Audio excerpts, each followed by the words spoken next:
এই hotel and রেস্টুরেন্টে আজকে আমরা প্রথম আসলাম। এর আগে এই হোটেল বা রেস্টুরেন্টে আমাদের আসা হয়নি।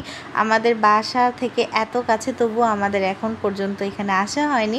তো ভাবলাম আজকের নাস্তাটা এখান থেকেই সেরে নিই। আর যেহেতু একটা কাজে এসেছি, ফুল ভিডিওটা দেখতে থাকুন, তাহলেই জানতে পারবেন কি জন্য এসেছি। তো এই হোটেলের ভিতরের ইন্টেরিয়র ডিজাইনটা এত সুন্দর, আমার কাছে তো অনেক ভালো লেগেছে।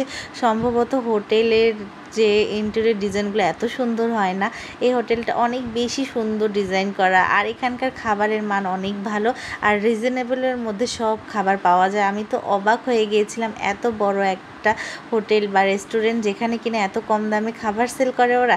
যাই হোক, আমরা খাবার অর্ডার দিয়ে বসে আমরা একটু ভিডিও করে নিচ্ছিলাম। আর আমাদের খাবার চলে এসেছে। এখানে আমাদের চিকেন পাকোড়া, আর আপনাদের ভাইয়ার পছন্দের নান রুটি, আর আমার পছন্দের খিচুড়ি, সব খাবার নিয়ে নিয়েছিলাম। আপনাদের ভাইয়া হোটেলে গেলে এই খাবারটা এত বেশি পছন্দ করে, আর আমি হোটেলে গেলে সবসময় খিচুড়ি পছন্দ করি। যদিও বা এই খিচুড়িটা আমার কাছে অত মজা লাগেনি, তবে ভালো ছিল। দাম হিসেবে কোয়ালিটি ভালো ছিল। আর একটু মনে হয় স্বাদ হলে ভালো লাগতো। এর সাথে কিন্তু এক্সট্রা করে ওরা ঝোল দিয়ে দিয়েছে আমাকে। আর আপনাদের ভাইয়ার জন্য বুটের ডাল প্লাস এই যে নান রুটি আর চিকেন তান্দুরি নিয়ে নিয়েছিলাম, প্লাস চিকেন যে কাবাবটা, মানে চিকেনের যে বড়াটা, সেটাও নিয়ে নিয়েছিলাম। আমি এক এক করে আপনাদেরকে খেয়ে দেখাবো এবং বলবো যে আসলে এই খাবারের স্বাদটা কেমন। আমার কাছে আগেই তো বললাম খিচুড়িটা মোটামুটি লেগেছে, তবে দাম অনুযায়ী ভালো লেগেছে। দেন আমি একটু নান রুটিটাও ট্রাই করে নিচ্ছিলাম। আর এই নান রুটিটাও কিন্তু অনেক মজা ছিল। তার সাথে ছিল এই যে চিকেন তান্দুরি, এটা কিন্তু অনেক মজা ছিল, বেশ মজা ছিল। অনেক দাম কম, মানে অন্যান্য হোটেলগুলো থেকে এখানকার খাবারের দামটা একটু কম, আর আমার কাছে অনেক ভালো লেগেছে। আর আপনার ভাইয়া তো এখানে খেতে বসে গেছে, আমার ছেলেও তো এখানে, মাশাআল্লাহ, ওরা দুইজনে খাচ্ছে। দেন আমি একটু ওদেরকেও ভিডিও করে নিলাম। আমরা অনেক মজা করে এখানে খাওয়া দাওয়া করেছি। ইনশাল্লাহ নেক্সট বার আবার এখানে যে খাওয়া দাওয়া করব।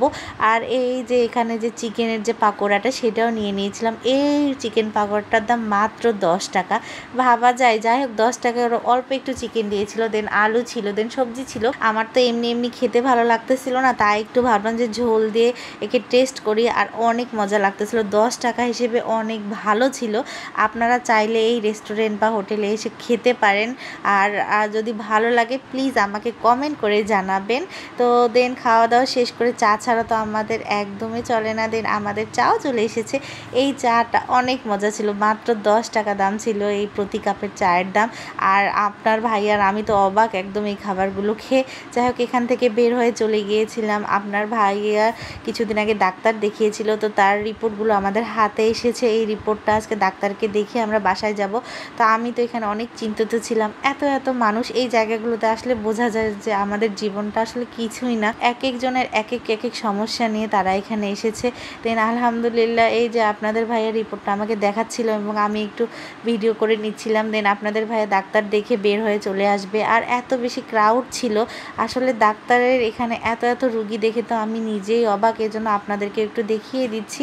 আসলে কি বলবো, নিজে ভাষায় প্রকাশ করতে পারছি না। যাই হোক, আলহামদুলিল্লাহ রিপোর্ট ভালো এসেছে। আপনাদের ভাইয়া সুস্থ আছে, আমার কাছে এটাই শুকরিয়া। তো এখান থেকে বের হয়ে এখন বাসায় চলে যাব। ভিডিও ভালো লাগলে প্লিজ পেজে ফলো দিয়ে দেবেন, ইউটিউব থেকে দেখলে সাবস্ক্রাইব করবেন। তো আজকের মতো এখানেই।